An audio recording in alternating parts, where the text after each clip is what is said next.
Welcome to another car review for your growing family. If you haven't already, subscribe and turn on notifications so you can catch new reviews every single week. But this is the 2020 Mazda CX-3. Now, full disclosure, I really like what Mazda's been doing lately. I think they do a great job, but this one is going to be a pretty tough sell for families for a few reasons that become glaringly obvious very early on. We'll cover that, but we'll also cover the many good things about this one. It's the 2020 Mazda CX-3 this week on Family Wheels. So this is the baby of the Mazda SUV or crossover range, the CX-3. It's actually built on the old Mazda 2 platform, which is discontinued here now.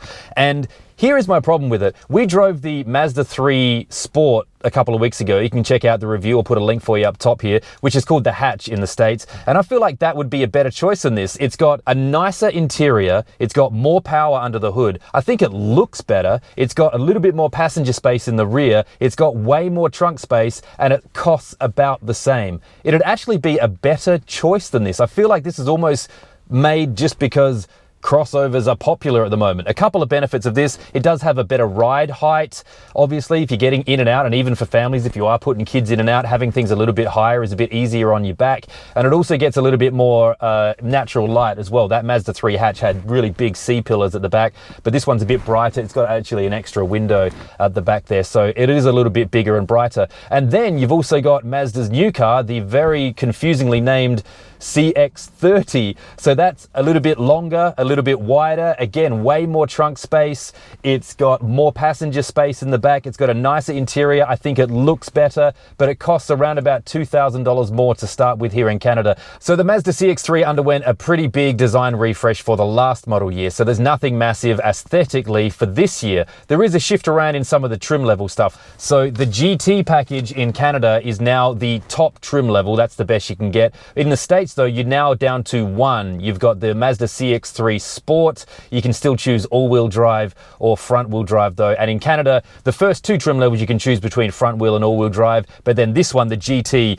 is just all-wheel drive. That's standard. You've still got the Skyactiv Drive 6-speed automatic transmission, pretty standard through Mazda, and you've got G-vectoring control, which is a pretty good piece of driving technology, which is standard across the Mazda range now too. You still got the Skyactiv 2-litre inline 4-cylinder engine putting out 148 horsepower and 146 pound-feet of torque. The CX-3 does offer really good fuel economy, though. It's got 8.6 litres per 100 in the city, and the highway, that's 7.4, which is 27 miles per gallon in the city and 32 on the highway. And although I was just comparing to cars just in the Mazda range, I mean, outside of Mazda, you've got a plethora of options in this category as well. You've got the Honda HR-V, you've got the Toyota CHR, the Hyundai Kona, and the Chevy Trax. There is an abundance of cars in this particular category for you to have a look at. So let's do a couple of standardized Family Wheels tests to find out how this can work for families. So the trunk, let's start with that. You've got 452 litres of cargo space in the back for the bottom two trims in Canada, which is 16 cubic feet.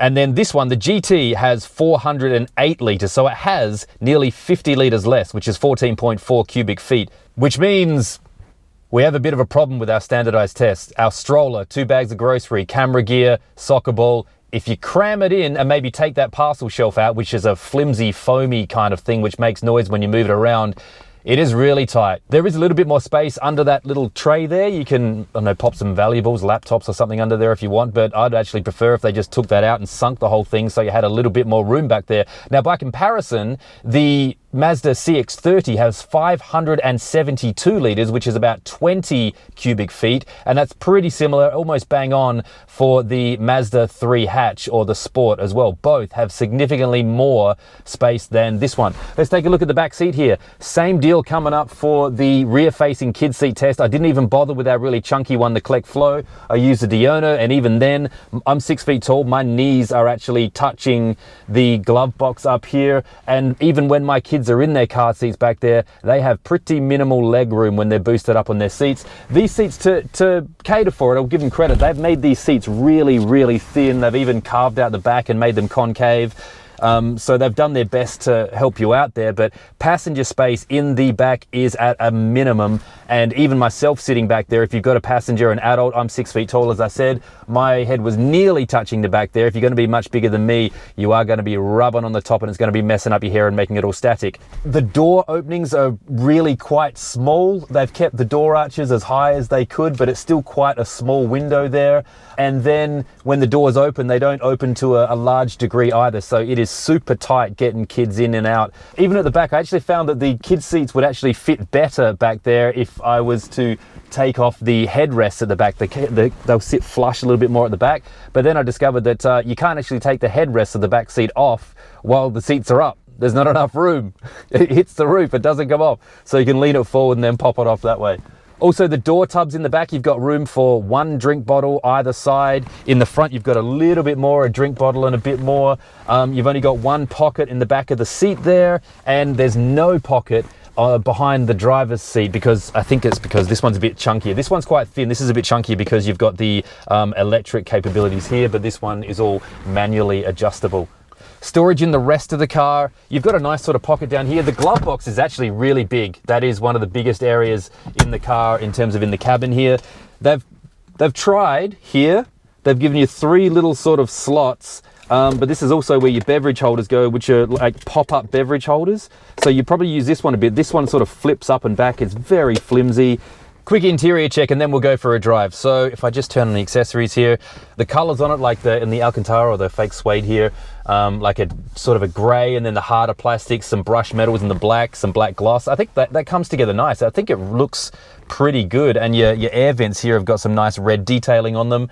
And then the fake carbon fiber on there.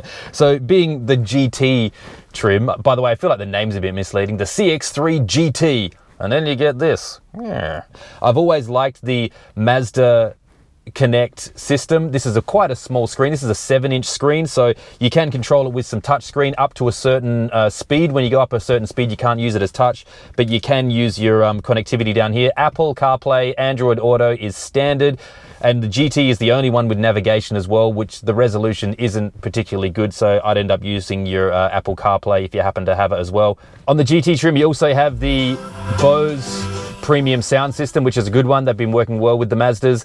This does not have, this is the top trim, and this does not have Sirius XM satellite radio. That is missing on this one, which would have been nice. It's got a decent reverse camera as well. It's not a super high resolution, which Mazda doesn't tend to have, and it doesn't have, which is common on this smaller car as well, the 360-degree camera, but it does a job not too bad. You don't have the parking sensors either on something this small, but you don't necessarily need it. It's a pretty tight and easy car to park. So in a nutshell, it is kind of simple. It is nice. It's comfortable. The seats are good. It's just a little bit more bland and scaled back than some of the other Mazda stuff, because Mazda, I feel like, do the best non-premium interiors. Let's go for a drive. Push button. The 6-speed Mazda automatic transmission. You do have sequential shift. You do have paddle shift. You've got one driving mode, which is sport. Why don't I try that now in a bit of a launch? I found this particular engine it's a lot louder than some of the others as well. While this is still a quiet ride, you can hear the engine way more than some of the other Mazdas, which we'll hear in just a second. And by the way, that 148 horsepower actually comes at around 6,000 RPM, and this red line's at like 6.5. So when you're getting to your peak horsepower, it sounds like it's gonna almost blow up. Sequential, I'm in sport, traction control off.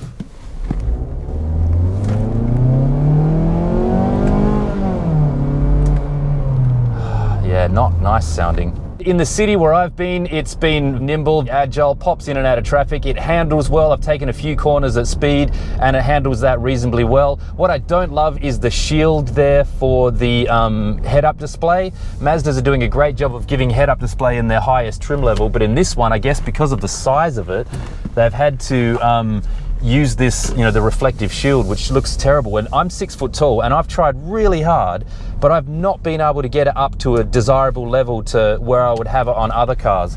And it's always been a problem sometimes with this style of head-up display, which is seriously annoying.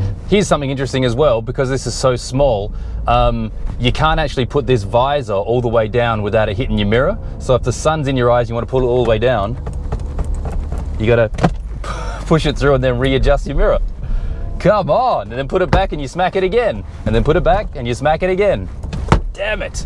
It's been pretty dry this week, so I haven't taken full advantage of the all-wheel drive, but the iActive all-wheel drive system in Mazda has been pretty good, and a really small car to have that capability as well. It's what they're doing in Mazda. They're giving so much of their range all-wheel drive capability. Now, speaking of safety, you do have to go to the top trim level to get the full range of the driver safety suite. So I think if you've got below that, or in the States, you're going to get all of it because you've only got that one trim level. But in Canada, below the top trim, I think you're getting blind spot warning and rear cross traffic alert, and that's it. You don't even have the radar cruise control. So if you want the rest of it, like your pedestrian detection, your adaptive cruise, your lane departure warning, you don't have lane keeping assist in this particular one, then you're going to have to go to the top one, which then leads, if you do have all of that, it does lead to a pretty good safety rating as well. This got a 5-star safety rating from the NHTSA, and it got a top safety pick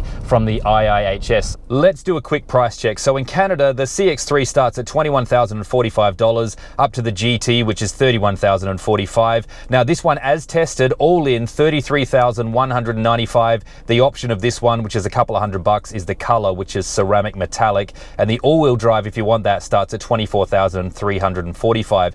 In US, just the one trim level, so you got $20,640, and then add $1,400 for all-wheel drive. So that's the 2020 Mazda CX-3. It's well built, it's reliable, but is it the right car for you and your growing family? That's for you to decide. But if you found this review useful, make sure you give it a like, leave a comment, and subscribe to the channel to catch brand new reviews every single week. Until next time, from Family Wheels, I'm Kai.